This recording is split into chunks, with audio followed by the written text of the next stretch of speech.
An American scientist arrived at the Kaaba, claiming that he would disprove the sacred black stone, Hajar al-Aswad, as a heavenly stone and prove it to be just an ordinary earthly rock. Astaghfirullah, God forgive. Assalamu alaikum, viewers.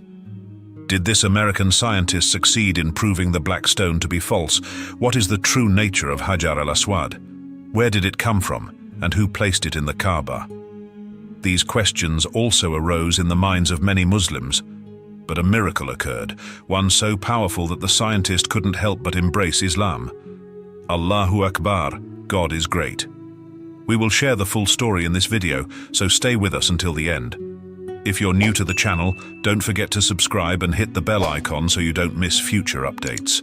Friends, American scientists claimed that the black stone, which Muslims believe is a stone from paradise, is nothing but an ordinary earthly rock. They requested the Saudi government to allow a team of scientists to examine the stone in Makkah. When permission was granted, 2 renowned scientists arrived at the Kaaba, convinced that the stone was of terrestrial origin. Many pilgrims present were outraged to see non-Muslims in Makkah, questioning how they could enter such a sacred place. However, the Saudi prince explained that if they were denied this research, the scientists might harbor even more disbelief, thinking that Muslims were hiding something from the world. The scientists brought several advanced machines to examine the structure and composition of the black stone. As the lead scientist began his tests, he smirked, perhaps unaware of the stone's significance. But as he continued his analysis, his demeanor changed. His face turned pale, he began to sweat, and he seemed to struggle to breathe. He was so captivated by the stone that he stared at it for 2 hours straight, forgetting even to blink. People thought he might have died from shock.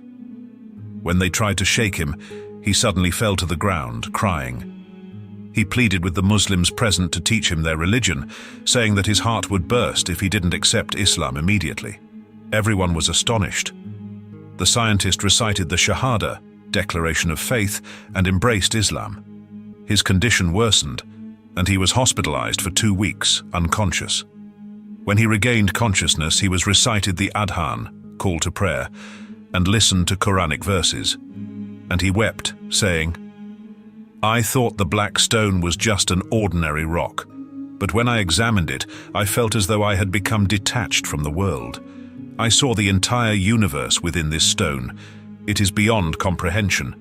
Even if I spent centuries studying it, I would never fully understand its composition." The scientist, now a Muslim, admitted that the black stone must have been created by a divine power. He requested to learn more about Islam as quickly as possible, leaving many Americans baffled by his sudden conversion. Friends, the black stone is a gem from paradise, brought by Prophet Adam, peace be upon him, when the Kaaba was first built. The Prophet Muhammad, peace be upon him, said that when the stone descended from paradise, it was whiter than milk, but the sins of mankind turned it black. There are many hadiths and historical accounts praising the virtues of this sacred stone. However, throughout history, the black stone has been targeted by tyrants. One of the most devastating incidents occurred in 317 AH, when the Khalmatians, led by Abu Tahir, desecrated the Kaaba. They slaughtered pilgrims and looted the sacred site, even stealing the black stone, which they took to Bahrain.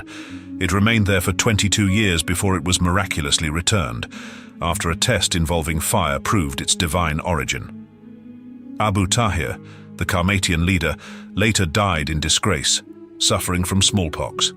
This event is just one of many that demonstrate the miraculous nature of the black stone, a stone from paradise that remains a symbol of faith and divine power.